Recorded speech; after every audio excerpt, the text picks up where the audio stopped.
Killing Act. The Casual Killing Act was written because of the number of people who were killed while being corrected. Okay.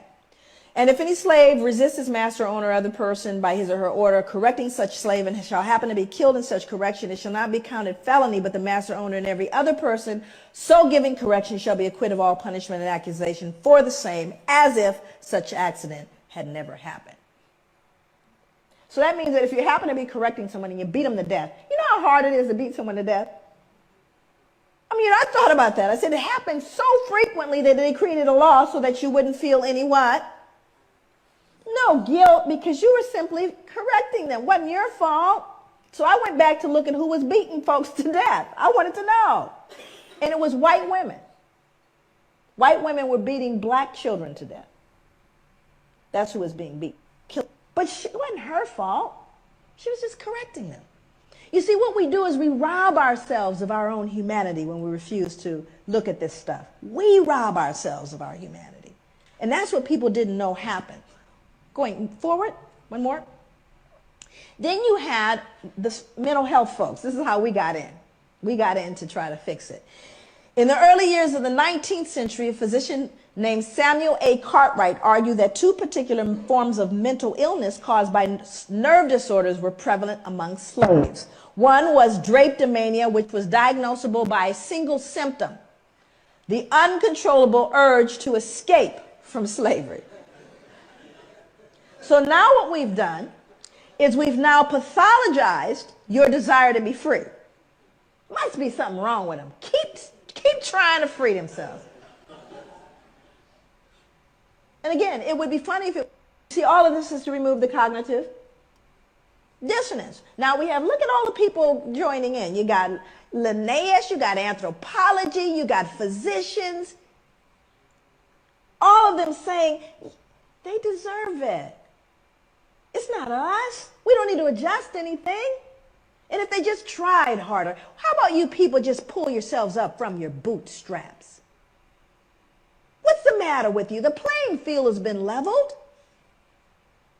Well, we're going to see if, in fact, it's been leveled. Or is that conjecture? This is Lamentations chapter 4, verse 21, and it reads, it says, "Rejoice and be glad, O daughter of Edom, that dwellest in the land of Uz. The cup also shall pass through unto thee. Thou shalt make thee drunken, and shalt make thyself naked." Verse 22, "The punishment of thy iniquity is accomplished, O daughter of Zion. He will no more carry thee away into captivity. He will visit thine iniquity, O daughter of Edom. He will discover thy sins." All right. Shalom. Before I get started with this lesson, I want to give all the praise, honor, and glory to Yahweh Bahasham, Yahweh Shai Bahasham Rakakwadash. Double honors to the apostles and elders of Great Millstone who taught me this truth, and double salutations to all you Akim out there laboring, the house of David, the elect, that's pushing this word with all truth, righteousness, and sincerity. Shalom to you brothers, and shalom to the elect. I'm back with another quick lesson through the Holy Spirit, the Rakakwadash. All right, and what was being discussed here in the beginning of this video was the Casual Killing Act of 1669, all right, which is still in effect today, all right. It says here, and we're going to come back to this article, but in the headline it says, "A look at the Casual Killing Act of 1669 that made it legal to kill a slave at will," all right, and these are all the unjust decrees, you know, that Esau has set up against you Israelites, you so-called Negro, Latino, Native Americans, and Hispanics, which is still in effect to this very day. All right, because all this all goes back to the perpetual hatred that Esau has for you tribes. Matter of fact, let's get that too. All right, just to show you that this man is the complete devil that the Bible speaks of. All right. And this hatred is deep. Ezekiel 35 verse 5, it says, "Because thou hast had a perpetual hatred." All right. This hatred that Esau has for Jacob, for Israel, goes back to the womb. All right. The time of Genesis, you know, when Jacob took the birthright, Esau said in his heart that he would slay his brother Jacob, and that has continued to this very day. All right. It says, because thou hast had a perpetual hatred and hast shed the blood of the children of Israel by the force of the sword in the time of their calamity. In the time that their calamity, Salaki, in the time that their iniquity had an end. Verse 6, therefore, as I live, saith the Lord power, Yahweh Shem Shai, I will prepare thee unto blood, and blood shall pursue thee. Since thou hast not hated blood, even blood shall pursue thee. Right? And that's what's going to happen to Esau. All right? That's the Lord's vengeance. All right? Blood has to pursue him.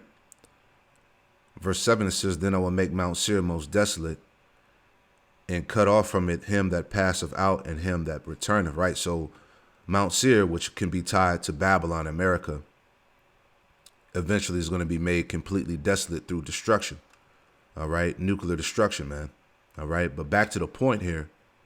And like I said, we're going to come back to this article as well. All right? But some more information on the Casual Killing Act of 1669.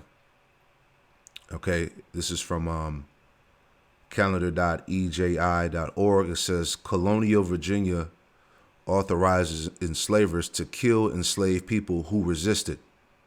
All right? So there was laws that were put in effect to kill any slave, all right, which was you Jakes, that resisted the will of the slave master. All right? Sounds familiar, right? So it says, read on a little bit. It says, on October 20th, 1669, the Virginia Colonial Assembly enacted a law that removed criminal penalties for enslavers who killed enslaved people resisting authority. All right?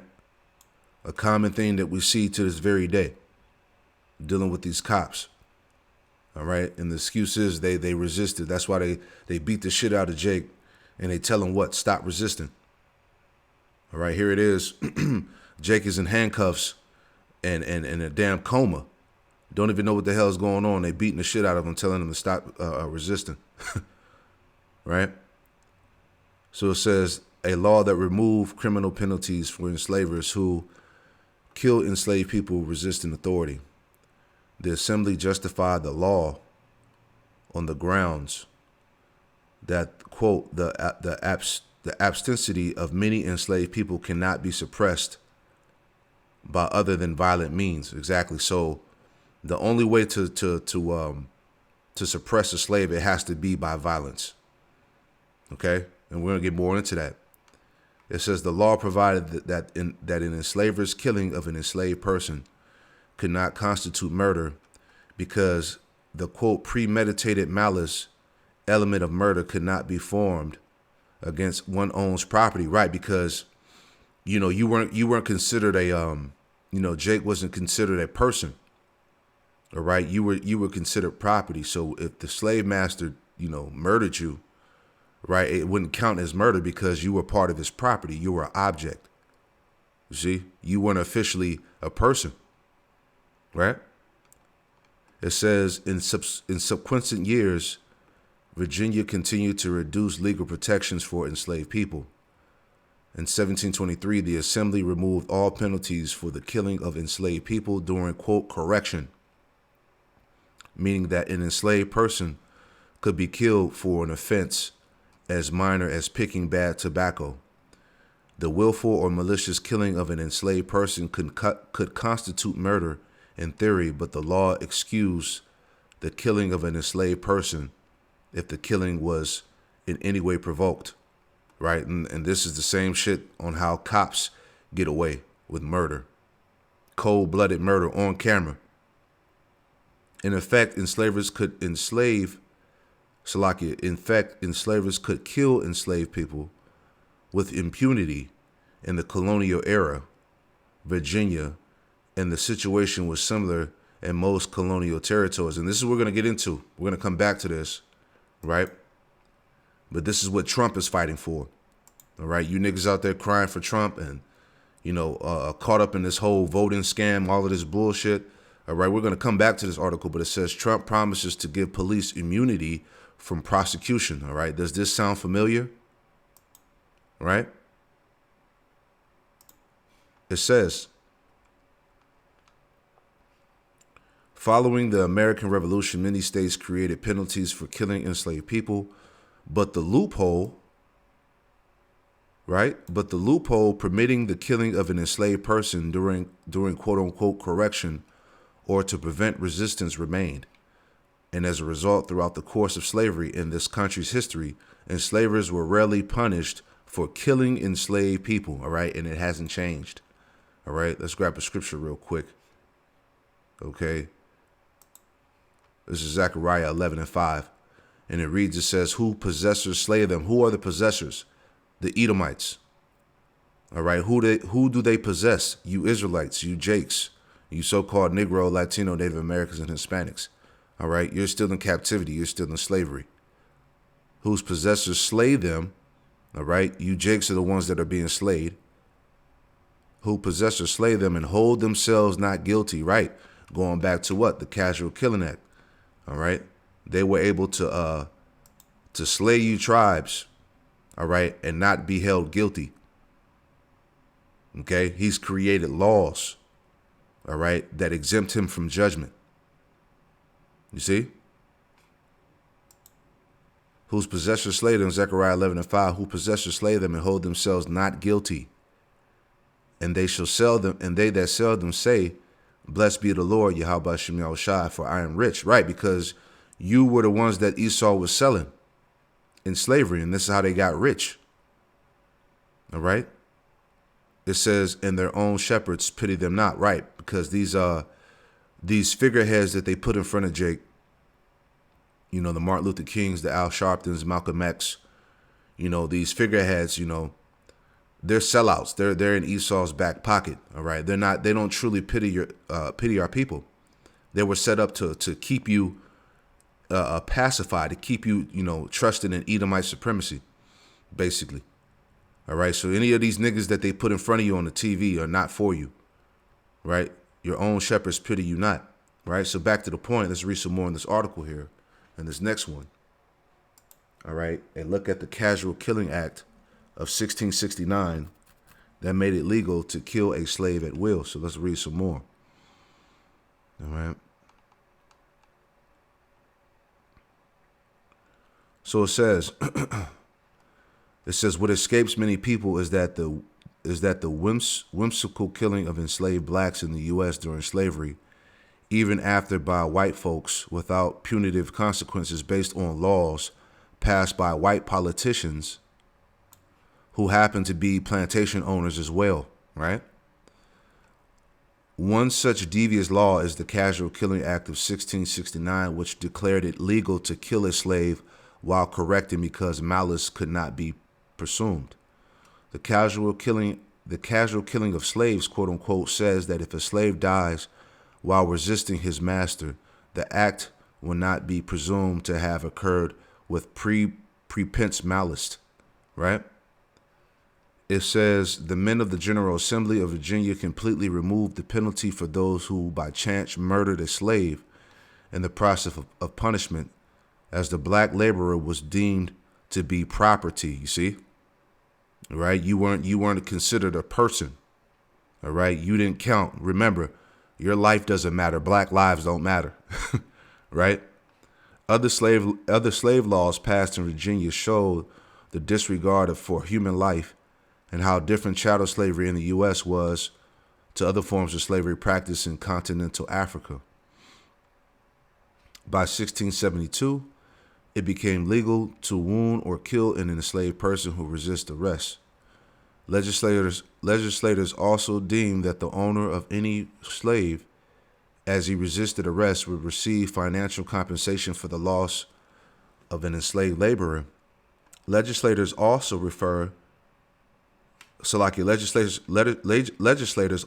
offer a reward to Indians who capture and escape slaves and return them to justice of the peace. All right, let me get a quick scripture.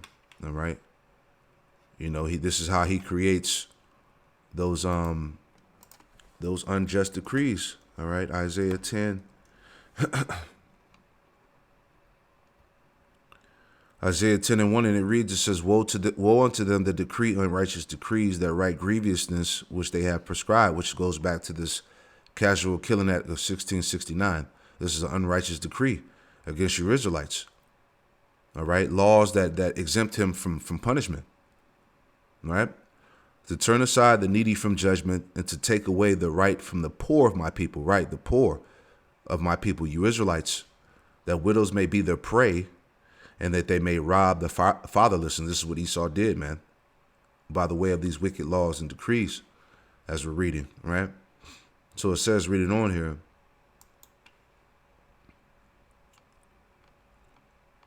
it says, earlier in 1639, 1640, the General Assembly of Virginia specifically excludes blacks from the requirement of possessing arms. And crucially, in 1662, blacks faced the possibility of life servitude. The General Assembly of Virginia decided that any child born to an enslaved woman would also be a slave, right? There were slave laws that further restricted the freedom of blacks and legalized different treatment for blacks and whites, all right? And the rest reads on, all right? So you can read the rest on your own, but we'll get back to the point. Is that, you know, the Edomite is the devil, man, that the Bible speaks of. All right, let's grab some more scriptures. This is Psalms 94, verse 1. The Lord, Yahweh Shemel Shai, implored to avenge his people, right? Psalms 94, verse 1, and it reads, it says, O Lord, power, Yahweh Shemel Shai, to whom vengeance belongeth, O power, to whom vengeance belongeth, show thyself. Lift up thyself, thou judge of the earth, render a reward to the proud, all right? And the Lord is going to do that. The proud representing you Edomites, all right? The wicked. Lord, Yahweh Shemel Shai, how long shall the wicked triumph, right? How long shall they remain in power? How long shall they be on top? How long shall they utter and speak hard things, and all the workers of iniquity boast themselves? And this is what we were reading in this article, right? The Casual Killing Act of 1669, all right? The different laws to, exalt, the Edomites and, reduce, the so-called blacks, you Jakes, to keep you at the bottom, to keep you as slaves, the penalties for resisting the slave master, the laws that they put in place to legally kill you. It says, they break in pieces, Psalms 94 and 5, they break in pieces thy people, O Lord, Yahweh Shemel Shai, and afflict thy heritage. And this is all part of the history. All right? They break in pieces thy people, O Lord, and afflict thy heritage. They slay the widow and the stranger and murder the fatherless. This is what we're reading in this Casual Killing Act, man. In the wicked laws that were put in place to murder Jake without any consequences, man. All right, these Edomites are going to pay dearly. It says, yet they say, verse 7, yet they say the Lord, excuse me, yet they say the Lord, Yahweh Shemel Shai, shall not see, neither shall the power of Jacob regard it. Right. This was in the past. Let bygones be bygones. We had nothing to do with it. That wasn't me. You know how these Edomites are. But really it was you, because you are your forefathers coming back. That's why the scriptures say in Isaiah 14 that, matter of fact, let me get that. All right, Isaiah 14. All right, you Edomites still going to pay. All right, this is Isaiah 14. All right.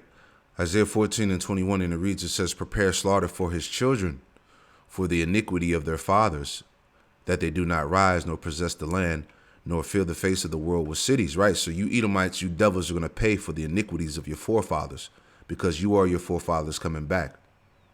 Right? For I will rise up against them. Excuse me. For I will rise up against them, saith the Lord, Yahweh Shemel Shai, and cut off from Babylon the name and remnant and son and the nephew, saith the Lord, Yahweh Shemel Shai, and I will make it And I will also make it a possession for the bitter in pools of water, and I will sweep it with the besom of destruction, save the Lord, Yahweh Shem Yahushua of hosts, because the Lord is going to completely destroy Babylon. All right, as a result, as vengeance, right? Let's go back and read. All right, where were we at? Back in Psalms 94. All right. Same chapter. Okay. Jumping down. Psalms 94 in verse 20, it says, shall the throne of iniquity have fellowship with thee, which frameth mischief by a law. That's the Edomite. This is what they do. They frame mischief by a law. Going back to these wicked laws and decrees, this casual killing act, all right, making it illegal to murder Jake without any type of punishment. All right, Jake was considered a slave, not a human being, an object, property of the slave master. All right, the same thing that we see today. All right, it says they gather themselves together against the soul of the righteous and condemn the innocent blood. See, and this is how Esau does it. But the Lord, Yahweh Shem Yahushua, is my defense, and my power is the rock of my refuge. And he shall bring upon them their own iniquity, and shall cut them off in their own wickedness. Yea, the Lord, Yahweh Shem Yahushua, our power, shall cut them off. Right, because Esau's time is up.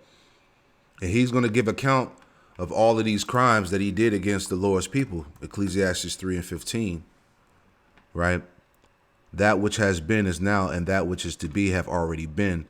And Yahweh Shem Yahushua requireth that which is past. You see that? So the Lord, he requires which is past. All right. Everything that we could read here in this article, man. Okay.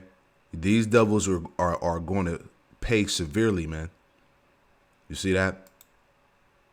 But jumping into this article, I want to bring this out, just, showing you the parallels of what happened then and what still continue to happen now. Okay, this is from this came out back in looks like March or April, back in 2024, 5/3/2024. So it says, the headline reads, it says, Trump promises to give police immunity from prosecution. It says the pledge, while mostly legally illiterate, offers a reminder of the former president's outlook on government accountability. All right, so he's looking to make sure that these police have immunity, meaning they can't get charged for anything that they do. Same shit that was going on back then. You see? It says, just reading a little bit here. It says, former President Donald Trump this week made his way to Wisconsin, a battleground state crucial to both his 2016 win and 2020 loss. The stakes, in other words, are high. So he made a few big promises to match. One such promise, we're going to give our people their power back, right? I'm sorry. It says one such promise, quote, we're going to give our police their power back, right? He told rallygoers in Waukesha, it says, and we are going to give them immunity from prosecution. This is what he said. Between police and prosecutors, law enforcement officers are arguably already the most powerful people in government. So it's unclear what Trump means by giving them, quote, their power back. His second promise, though, immunity from prosecution, is more concrete and a reminder of the former president's views on government accountability, right? So this is all we need to read. Okay? He plans on giving police their power back, quote unquote.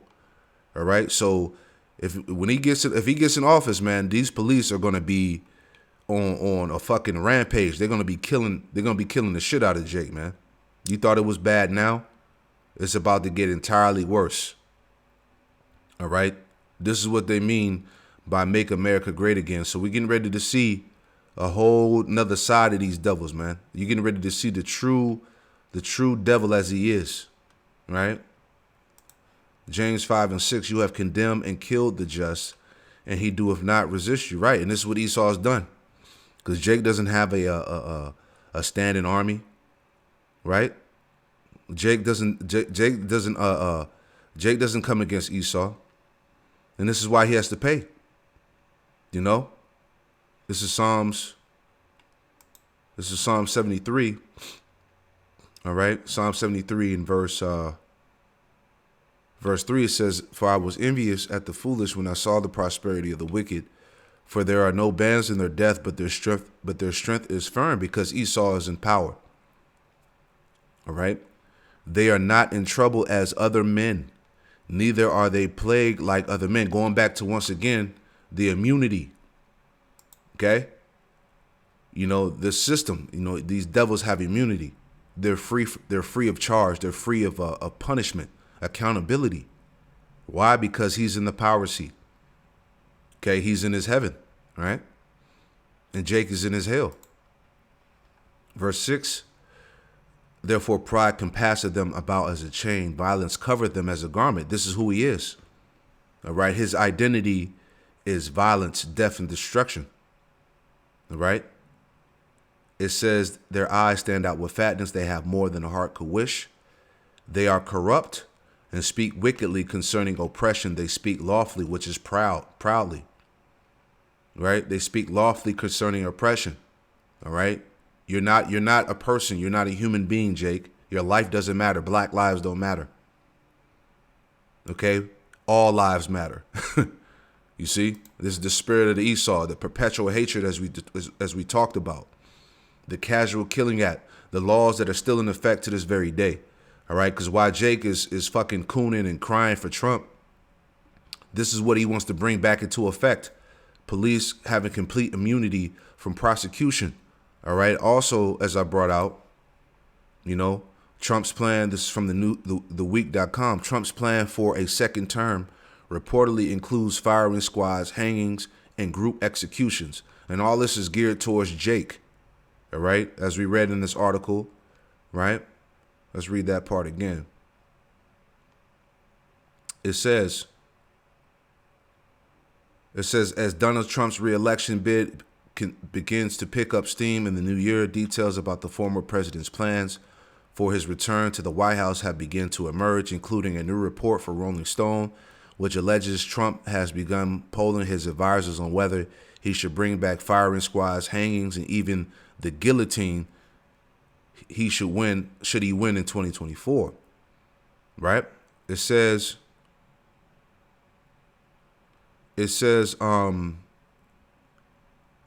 according to two sources, the former president has even begun exploring the possibility of group executions, with a third person claiming Trump has expressed interest in a government ad campaign to highlight the administration's lethality, and per Rolling Stone source, quote, "help put the fear of God into violent criminals."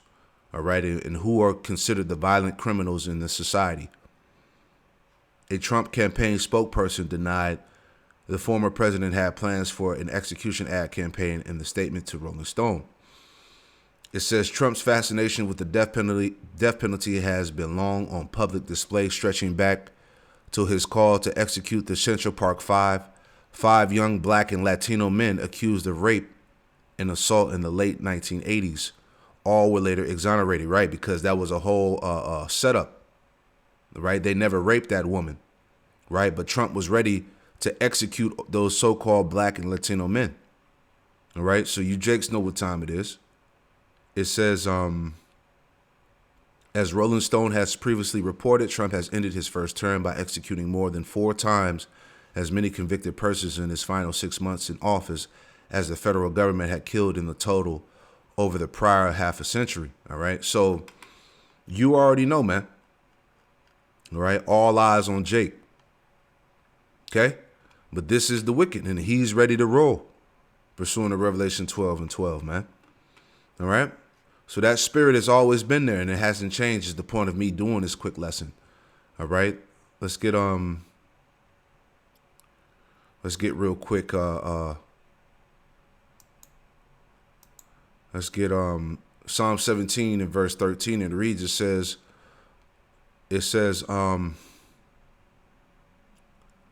we'll start up a little bit. All right, this is Psalm 17 and verse 9. It says, "From the wicked that oppress me, from my deadly enemies who compass me about, they are enclosed in their own fat. With their mouth they speak proudly. They have compassed us in our steps. They have set their eyes bowing down to the earth, like as a lion that is greedy of his prey, as it were a young lion lurking in secret places. Arise, O Lord, Yahweh Shem Yahushai, disappoint him, cast him down, deliver my soul from the wicked, which is thy sword. All right, the wicked, the Edomite, who's the sword, the left hand of Yahweh Shem Yahushai. You see, he has his eyes on Jake, man, to get rid of Jake. You see, the sword of the Most High, and the Lord ultimately pursuing the Isaiah, right? Just thinking out loud, Isaiah 10:5, O Assyrian, because Esau is the modern day Assyrian. O Assyrian, the rod of my anger, and the staff in their hand is my indignation, the Lord's indignation, right? I will send him against a hypocritical nation, and against the people of my wrath will I give him a charge to take the spoil and to take the prey and to tread them like the mire in the streets, right? So this is what Yahweh Shem Yahushua has done. He's given Esau that charge, and he's going to allow Esau to start slaying, okay, these 2/3 so-called Negro, Latino, Native Americans, and Hispanics, you know. But this is who he is the point, man. All right, the parallels from now and from then, man. You know, so let's finish this out. You know, just wanted to put that out there, man. This man is the devil, right?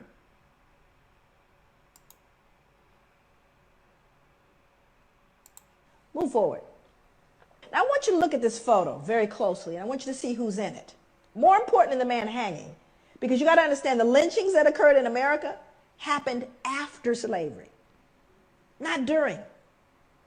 Thousands of lynchings happened after slavery, because this is a reaction to fear of what we would do once freed. But we didn't create a vigilante group to take out white people, but they did create a vigilante group to take us out now that we're free. See, that happened after slavery. They were called the what? The Ku Klux Klan. They don't wear hoods anymore. They wear suits. Man, you know, so we'll leave it like that, man. You know, you get it. You know, he is the devil that the Bible speaks of, right? So I pray that this quick lesson was informative and also edifying, all right? That that perpetual hatred is still upon him this very day.